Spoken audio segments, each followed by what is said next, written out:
উনিও তো একটা মৌলানা, মাপের মানুষ, বক্তা। আধা কোটি টাকা নিয়ে প্রায় চলে গেছে। মানে হুজুরের লেবাস পরা, তার পোশাক কিন্তু মানুষের পরিচয় নয়। এই যে আলখিল্লা পড়েছে, সবসময় মাথায় পাগড়ি দিয়ে থাকতো, দাঁড়িয়ে আছে, নামাজ পড়তো না, পড়াতো। একটা মাদ্রাসার প্রধান শিক্ষক, সব মেলে তার কোয়ালিটি পর্যন্ত। কিন্তু তার অন্তরের ভিতরে যে একটা শয়তান লুকে আছে সেটা মানুষ জানবে না। আমরা জানতাম না। না, বিভিন্নভাবে এই প্রতারককে ধরার জন্য আমরা চেষ্টা চালাচ্ছি, তবে এখনো খোঁজ খবর পাওয়া যায়নি। স্ক্রিনের নিচে মোবাইল নাম্বার আছে, অবশ্যই যদি আপনারা খোঁজ পান তাহলে এই মোবাইল নাম্বারে যোগাযোগ করবেন। অসহায় দোকানদারদের পক্ষ থেকে আপনাদের কাছে সবিনয় অনুরোধ, এই প্রতারককে ধরার জন্যে অবশ্যই আপনারা আমার এই ভিডিও শেয়ার করে সহযোগিতা করবেন। আসসালামু আলাইকুম রহমতুল্লাহ। আমার পাশেই স্ক্রিনে যে লোকটার ছবি দেখছেন, এই লোকটার সাথে আপনাদেরকে আগে পরিচয় করে দিই। আসলে পরিচয় দেওয়ার মতো কোনো কিছু নাই। এই লোকটার হলো জন্মের ঠিক নাই।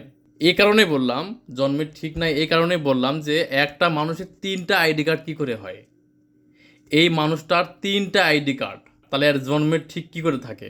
এই লোকটা হলো নওগাঁ জেলার আত্রাই উপজেলাধীন বান্দাইখারা কওমি মাদ্রাসার একজন মুহতামিম, মানে প্রধান শিক্ষক। এই লোকটা এখানে চাকরি করা অবস্থায়, আসলে লোকটাই বললাম, হুজুর বললাম না, কারণ একটা কথা ভালো করে মনে রাখবেন আপনারা, যারা হুজুর তারা কিন্তু এই কাজগুলো করে না। এই যে প্রতারণা করেছে, এই যে এই লোকটা যে প্রতারণা করছে, কোনো হুজুর এই প্রতারণা করতে পারে না। কোনো প্রতারক হুজুর হয় না, বরং হুজুর সাজে। প্রতারকরাই হুজুর সাজে। আমরা কিন্তু একটা জিনিস বারবার ভুল করে থাকি, যদি একজন দোষ করে তাহলে কিন্তু সব হুজুরকে আপনারা চালায় দেন। কিন্তু একটা কথা ভালো করে মনে রাখবেন, হুজুর কিন্তু আমাদের রাসূলও। আপনি যদি ঢালাওভাবে বলেন তাহলে আমার রাসূলকেও বলা হবে, কিন্তু তাতে কি, তাতে আপনি গুনাহগার হতে পারেন।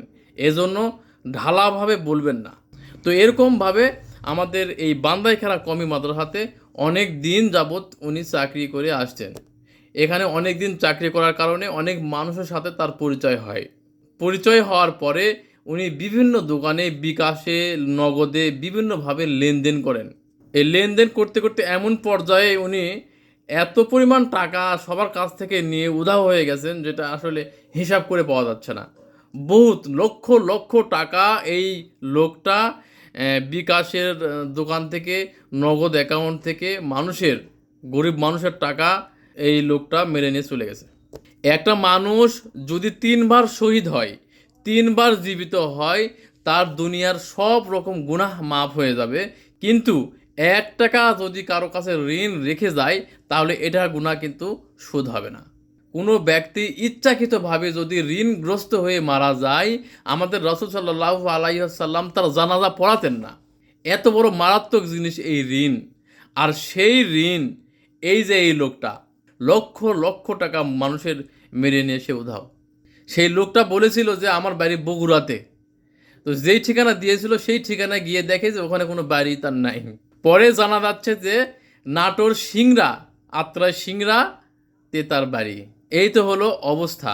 এবং তার 3টা আইডি কার্ড আছে, বিভিন্ন জায়গাতে বিভিন্ন নামে এই ব্যক্তি পরিচিত।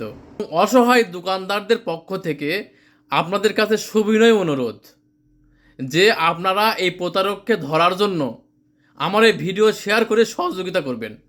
অবশ্যই সহযোগিতা করবেন। স্ক্রিনের নিচে মোবাইল নাম্বার আছে, অবশ্যই যদি আপনারা খোঁজ পান তাহলে এই মোবাইল নাম্বারে যোগাযোগ করবেন।